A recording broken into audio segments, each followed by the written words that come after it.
What if I told you that signing one contract could change your entire species? That a wedding planner could become a wolf queen overnight? And that sometimes the moon has plans that no lawyer can break? I'm about to tell you the story of Mina Ruiz, a broke wedding planner who thought she was getting the deal of a lifetime. $250,000 to fake a mating ceremony for a reclusive alpha. What she didn't know was that the moon goddess had been watching and waiting. This is a story about contracts and cosmic forces, about fake bonds that become devastatingly real, and about what happens when a human heart calls to a wolf soul across species lines. So grab your favorite drink, get comfortable, and prepare for a journey that will make you believe in destined mates. But first, if you're here for epic supernatural romance, hit that subscribe button and ring the notification bell so you never miss a story. And if this tale gives you butterflies, smash that like button. Trust me, you're going to want to share this one with your book-loving friends. Now, let's dive into Mina's world. Mina Ruiz stared at the stack of overdue bills spread across her cramped apartment's kitchen table like tarot cards predicting financial doom. At 26, she'd built ethereal events from nothing, specializing in what the supernatural community called shifter couture. Flame-proof veils for dragon weddings, claw-resistant tuxedos for werewolf ceremonies, and moonstone jewelry that wouldn't shatter during vampiric speed dancing. But 3 months ago, her business partner Sarah had vanished like smoke, taking with her not just their shared savings, but also the deposits from 6 high-profile supernatural weddings, the Phoenix Clan's summer solstice ceremony, the Vampire Council's centennial celebration, all gone, along with Mina's reputation and financial stability. Miss Ruiz? The voice on the phone was crisp, professional, with an underlying growl that made her spine straighten involuntarily. This is Marcus Webb, legal counsel for the Iron Ridge Pack. Alpha Kale Voss has a proposition that might interest you. Mina had heard of Kale Voss, of course. Every supernatural event planner had. The reclusive alpha of one of North America's most powerful wolf packs. He'd been in the headlines recently for all the wrong reasons. Rogue werewolves had been attacking humans in territories neighboring Iron Ridge lands, and while his pack wasn't responsible, the public didn't distinguish between good wolves and bad wolves. Stock prices for supernatural-owned businesses were plummeting, and Iron Ridge Holdings, Kale's billion-dollar empire spanning everything from sustainable logging to organic farming, was hemorrhaging value daily. The alpha requires a public relations initiative, Marcus continued, his words carefully chosen. A televised mating ceremony to demonstrate pack stability and commitment to human-werewolf relations. The compensation would be $250,000, paid in full upon completion. Mina's hand trembled slightly as she gripped the phone. $250,000. It would cover her debts, restart her business, and give her enough cushion to be selective about future clients. "I can have a contract to you within the hour," she said, trying to keep the desperation from her voice. The contract arrived as promised. 57 pages of legal terminology that made her eyes cross. She skimmed the standard clauses, confidentiality agreements, payment schedules, creative control limitations. It wasn't until page 9, buried in a subsection about ceremonial requirements, that she found the line that would change everything.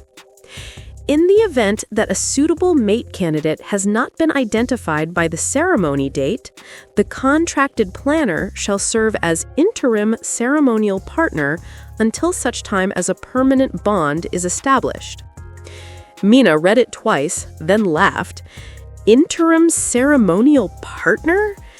It was obviously just legal theater, a backup plan in case Kyle's real girlfriend got cold feet about being on television.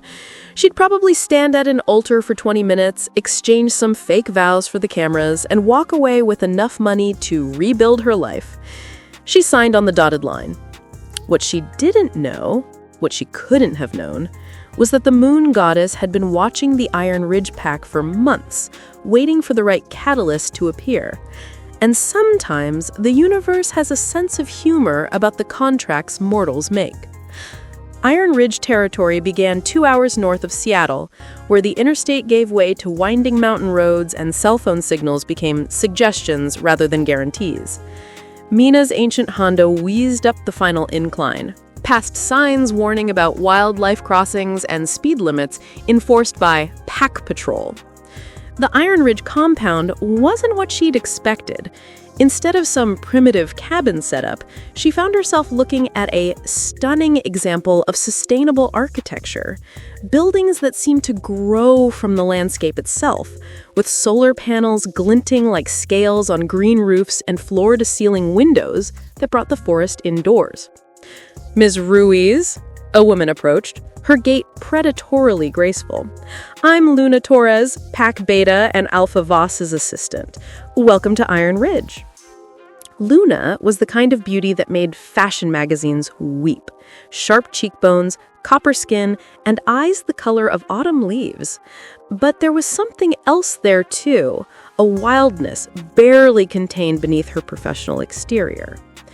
"The Alpha's running late," Luna continued, leading Mina toward the main building. "There was an incident at the southern border that required his attention. Rogue wolves don't keep business hours, I'm afraid." They entered what could only be described as a rustic palace.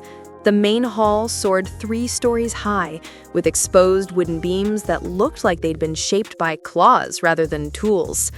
A massive fireplace dominated one wall, its hearth large enough to roast an entire elk, which, Mina realized with a slight shiver, it probably had.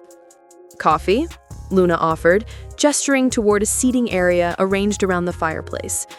"Fair warning, we take it strong here.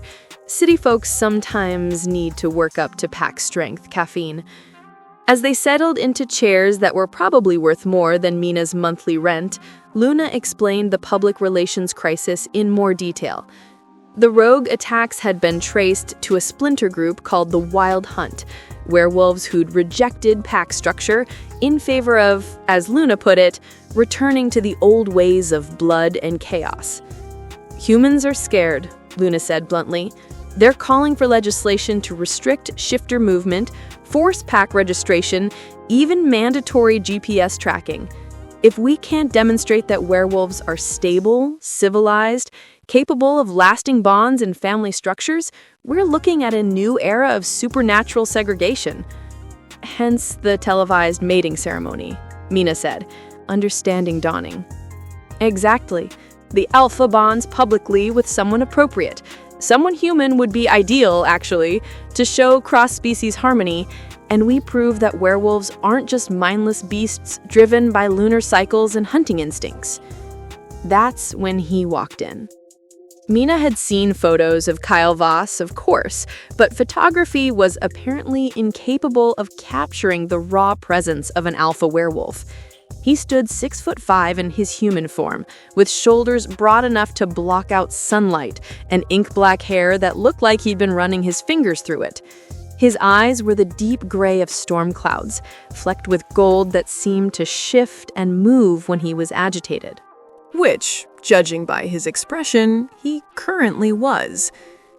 "The Seattle pack found 2 more bodies," he announced without preamble, his voice carrying the kind of authority that made people stand at attention without thinking about it. "Hikers. The Wild Hunt is getting bolder." Then his gaze fell on Mina, and something shifted in the room's atmosphere. Later, she would realize that this was the moment everything began to change, when an alpha's attention focused on her with laser intensity, and her human nervous system had no idea how to process the weight of supernatural scrutiny. "You must be the wedding planner," he said, and there was something in his tone that made it sound less like a profession and more like a challenge. Mina stood, grateful that her legs didn't betray the sudden weakness in her knees. "Mina Ruiz, I understand you need someone to help stage a mating ceremony?" Kale's mouth curved in what might have been amusement, or might have been something more dangerous. Stage. Yes, that's what we're calling it. He circled her slowly, and Mina fought the urge to turn and keep him in sight.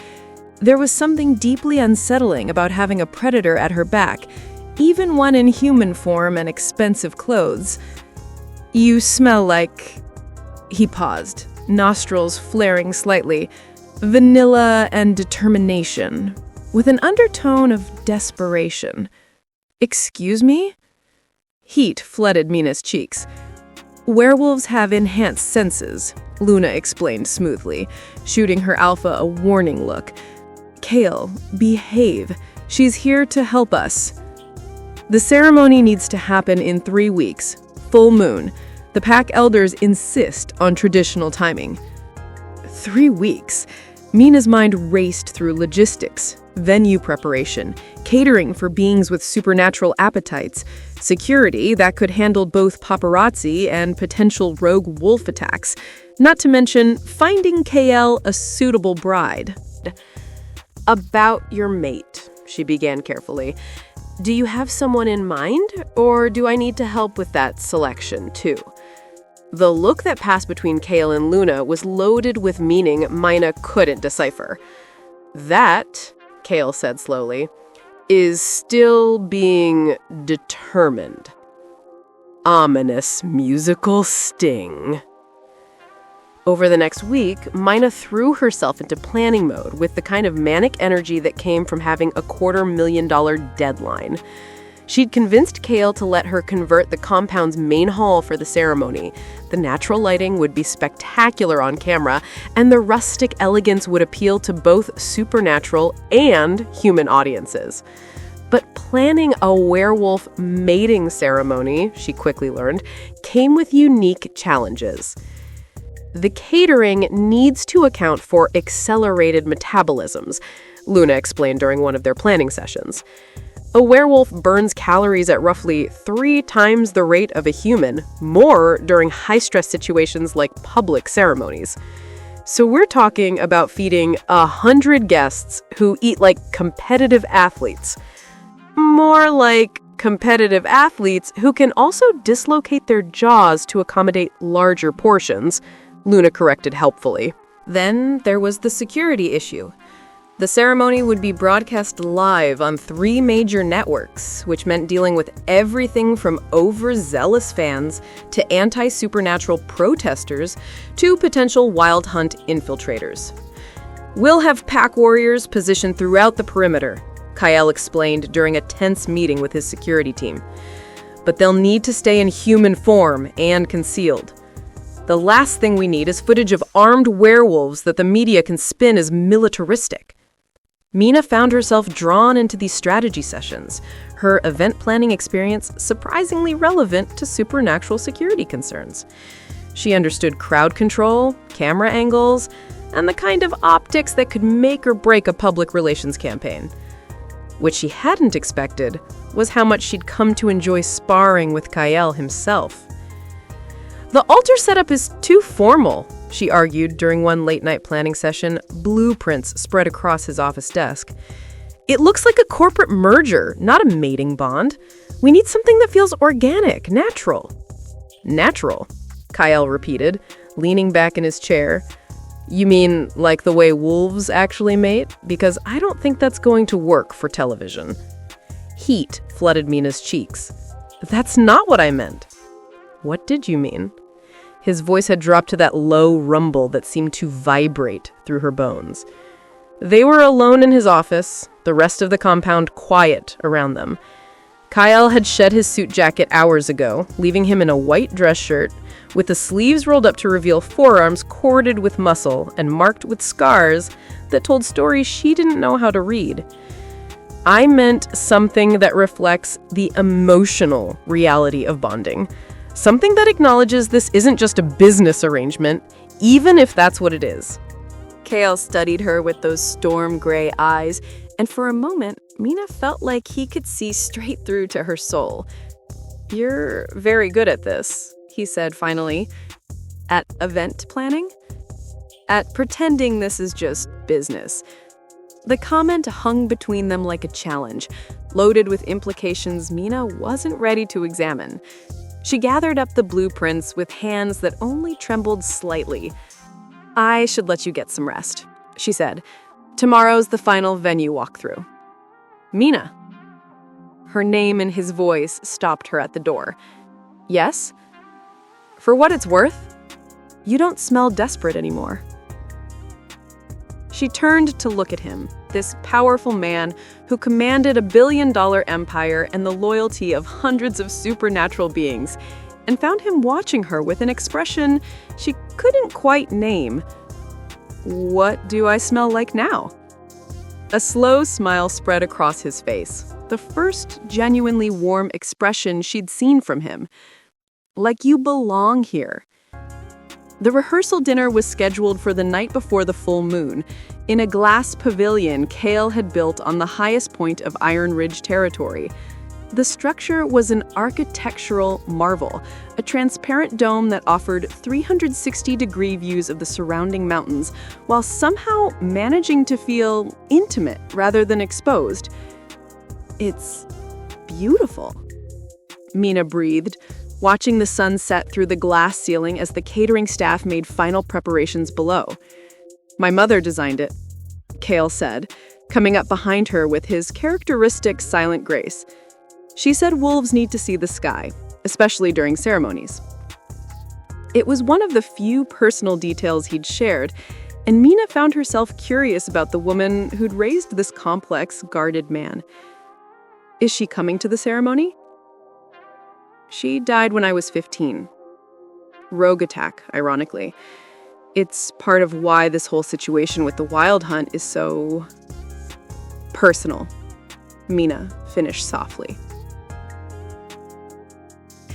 The rehearsal itself went smoothly, despite the surreal nature of practicing fake vows for a televised supernatural ceremony.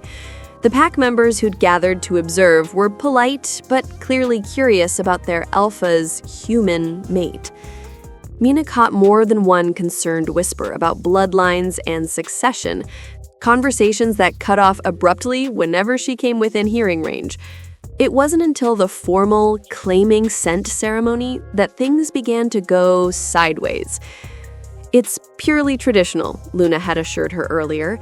"The alpha places his scent on his mate as a public declaration. For the cameras, you understand. Very brief, very tasteful." What Luna hadn't mentioned was that werewolf scenting involved considerably more physical contact than Mina had prepared for. "I need you to tilt your head," Cale murmured, his voice rough in a way that made her pulse quicken. "Expose your neck." They were standing in the center of the pavilion, surrounded by pack members and camera operators running through lighting tests. The full moon wouldn't rise for another hour, but Mina could already feel something electric in the air. A tension that had nothing to do with staging and everything to do with the man standing close enough that she could feel the heat radiating from his skin. "Like this?" She turned her head, feeling suddenly vulnerable with the long line of her throat exposed to someone whose other form had fangs designed for tearing. Cale's hands settled on her shoulders, steadying her, and she caught her breath at the contact. His palms were warm and slightly calloused, strong enough that she could feel the barely restrained power in them. "Perfect," he said, and then he was leaning in, his face moving toward the curve where her neck met her shoulder. The first brush of his lips against her pulse point sent electricity racing through her nervous system. This was supposed to be theater, she reminded herself desperately, a performance for the cameras and the pack members who needed to believe their alpha was capable of forming lasting bonds. So why did it feel like her entire world was shifting on its axis? Cale's mouth moved along her throat. Not quite kissing, but something more intimate than mere contact. His scent surrounded her, pine and leather, and something wild that bypassed her rational mind and spoke directly to parts of herself she hadn't known existed. "Mina," he breathed against her skin, and her name sounded different in his voice. like a prayer or a claiming. That's when the moon crested the mountain ridge. The silver light poured through the glass dome like liquid metal, and suddenly the air in the pavilion felt charged, electric, alive with possibilities. Mina gasped as something that felt like lightning arced from Kyl's chest to hers, an actual visible tether of silver light that connected them at the heart. "What the hell?" she began, but her words were cut off as pain and pleasure exploded across her collarbone. Bond marks! She was growing bond marks. The silver pattern spread across her skin like frost on a window, delicate and intricate, and absolutely, undeniably real. Around them, the pack members had fallen silent, their eyes wide with shock and something that might have been awe. "That's not possible," Luna whispered, her professional composure finally cracking. "She's human. Humans don't develop bond marks." But the evidence was blazing across Mina's skin for all the world to see. The cameras that had been doing lighting tests were now broadcasting live to a supernatural community that had tuned in expecting a routine rehearsal and was instead witnessing something that wasn't supposed to exist. "The moon," Kyle said, his hands still on her shoulders, his eyes wide with an emotion somewhere between wonder and terror.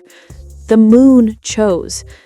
And as the silver tether between them pulsed with light that seemed to come from the heart of the universe itself, Mina realized with crystalline clarity that there was nothing fake about what had just happened to them. The moon had made them mates, whether they wanted it or not. The aftermath of the bonding was chaos. The live stream had crashed within minutes from viewer overload, but not before millions of supernatural beings witnessed a human woman spontaneously developing mate marks with one of the most powerful alphas in North America. Mina's phone buzzed incessantly with calls from news outlets, supernatural rights organizations, and what appeared to be several reality TV producers. "Turn it off," Kyle growled, pacing his office like a caged wolf. "All of it. No interviews, no statements, nothing, until we figure out what the hell happened out there." Mina sat in one of his leather chairs, holding an ice pack to her collarbone, where the bond marks continued to gleam silver beneath her shirt.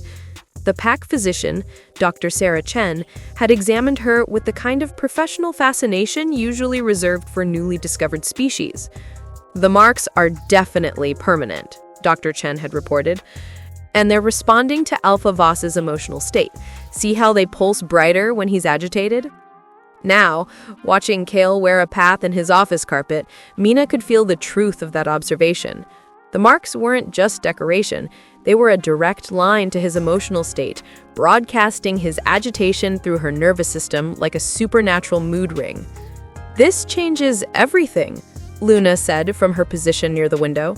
"The Pack Council will convene an emergency session. Moon-chosen bonds haven't occurred in over 2 centuries. "What does that mean, exactly?"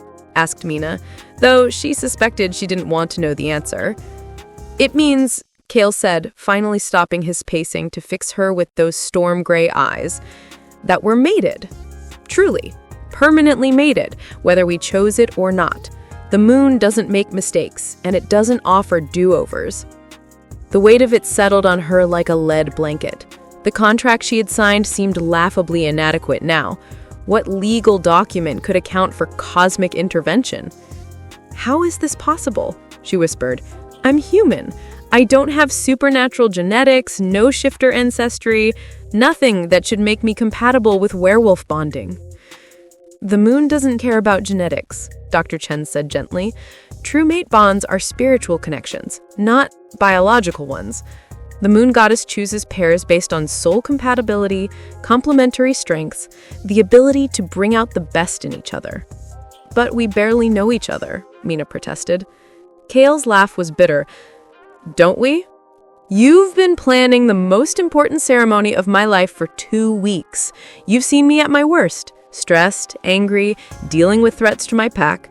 You've argued with me, challenged my decisions, made me laugh when I didn't think I had any humor left.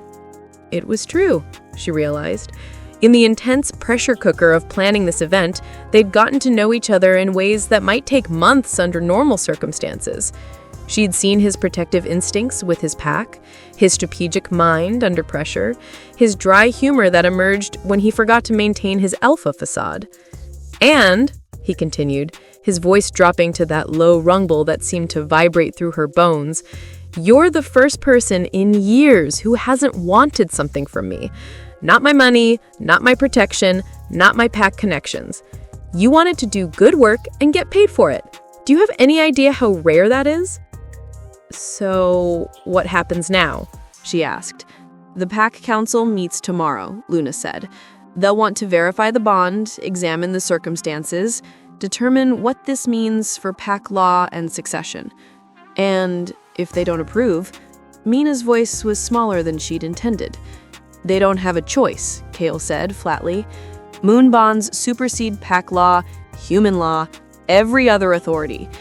But, he hesitated, but if either mate rejects the bond within the traditional trial period, 30 days, both parties lose their connection to their respective communities.